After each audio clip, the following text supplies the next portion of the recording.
Hello everybody, welcome back to HardReset.Info channel. Today I'll show you how to do a network channel scan on your Hyundai TV.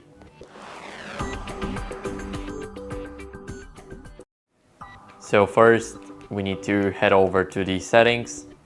Now here we need to go to installation, and after that we will have the network channel scan.